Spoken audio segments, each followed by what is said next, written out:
JR, I know I'm putting you on the spot, but give it a shot. Who do you think might have the best-selling jersey in the NFL this year? For this season, before it even started. Yes. God, so you give me like 5 seconds, too. I know. I should have given you a heads up. You can't do it. But here's something that might help. He's never played a down of football.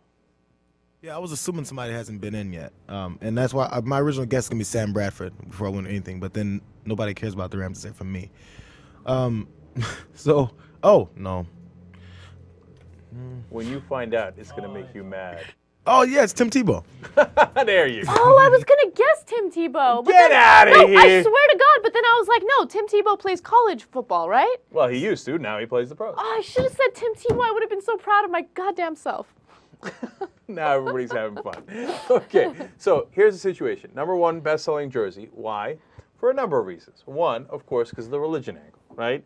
So he's deeply religious. You remember the Super Bowl ad where he was with his mom doing the pro-life ad, etc. And he gives all the credit to God. So people are like, oh, Tim Tebow. He's like a prophet. The Denver practice facility is swamped with people wearing number 15 jersey looking for his autograph. You know, he's the third-string quarterback in Denver. Third string, okay? Now, he might have moved up in the preseason, but when they started, he was definitely third string. So why all the hubbub? One is the religion. Two, now, he is a good guy, right? I've always liked Tim Tebow. Of course, I don't agree with the God wanted me to win the football game instead of USC. Okay, I mean, I've never bought into any of that nonsense, right? But, you know, he's a solid guy, and he's very humble, and it's not fake. You know, as far as we can tell, as far as I've ever seen him being interviewed, et cetera, his modesty is through and through. It's totally genuine. And I think people sense that genuineness.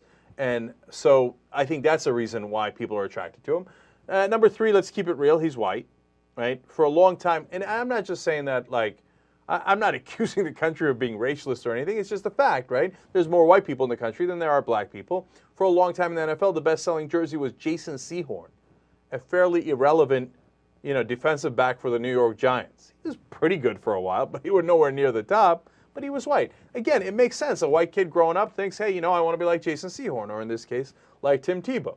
So now, Anna, did you know Tim Tebow is a virgin?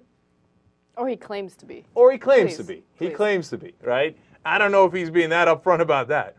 But man, if that's true, that is a disastrous decision. I don't care how many jerseys you're selling. What's the point of selling those jerseys if you're not cashing in? Tim, don't do it, man. Imagine, too, if he gets married, right? Everybody's like, oh, and he's got a really hot girlfriend. All those years, what have you been doing with that girlfriend? Making out? Oh, Jesus. All right, anyway, and then he gets married, and that's it. He's got one woman the whole life. And he's the NFL guy, da-da-da. What's the point? Yeah, this is one of the rare instances where I agree with you. We have agreement.